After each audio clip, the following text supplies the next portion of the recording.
অষ্টাদশ লোকসভা নির্বাচনের পঞ্চম দফায় সপরিবারে ভোট দিলেন প্রাক্তন ক্রিকেটার সচিন তেন্ডুলকর।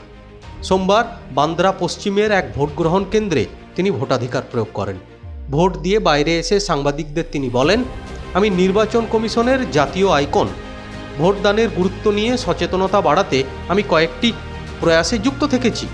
গর্বিত এক ভারতীয় হিসেবে আজ আমি ভোটাধিকার প্রয়োগ করছি।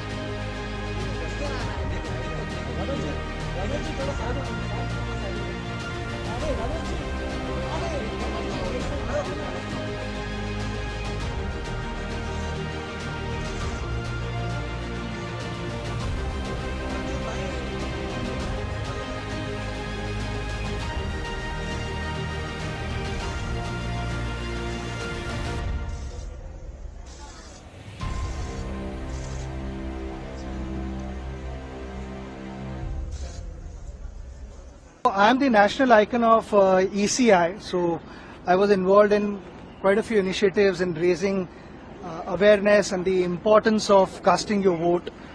Today, as a proud Indian, I am able to do that. I am really happy. यही कहना चाहूँगा कि normally problems दो वजह से होते हैं. एक is you act without thinking, or you just keep thinking और act नहीं करते. मैं आज सभी को यही दरख्वास्त करता हूं कि प्लीज आइए और अपना वोट कास्ट कीजिए। ये अपने देश के भविष्य के लिए बहुत इम्पोर्टेंट है।